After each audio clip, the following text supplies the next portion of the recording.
પંચાયત સમાચાર 24 માં આપનું સ્વાગત છે।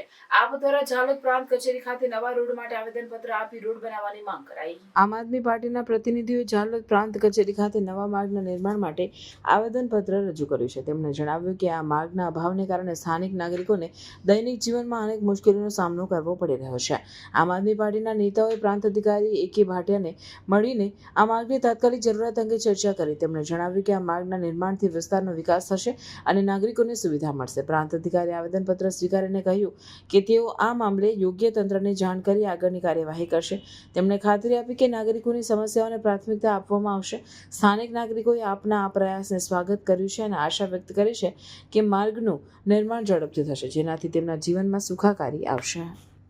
આજરોજ ઝાલોદ પ્રાંત સાહેબ શ્રીને અને નાયબ કાર્યપાલક ઇજનેર સાહેબ પંચાયત વિભાગને અમે આવેદનપત્ર આપીને એક રજૂઆત કરી રહ્યા છે કે ઝાલોદ તાલુકામાં આવેલ જે ડામર રોડ સ્ટેટ લેવલના અથવા તો પંચાયત આ રોડોનું હાલત બિલકુલ દયનીય છે, તૂટેલી હાલતમાં છે।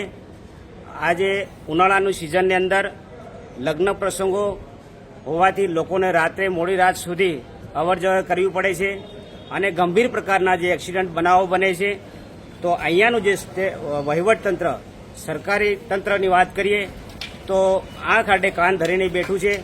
ભવિષ્યમાં જો ગંભીર પ્રકારના એક્સિડન્ટ બનશે તો આના જવાબદાર કોણ?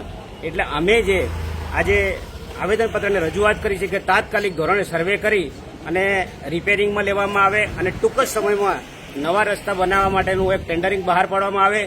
જો આ 7 દિનની અંદર ઝાલોદ તાલુકામાં આવેલા રોડનું કામ હાથમાં ધરવામાં નહીં આવે તો અમે રોડ રસ્તા ઉપર બેસી અને ગાંધી સિંધિયા માર્ગે આગળ વધવાના છીએ। આપનું નામ? અનિલભાઈ ગરાસિયા, ઝાલોદ આમ આદમી પાર્ટી પ્રમુખ।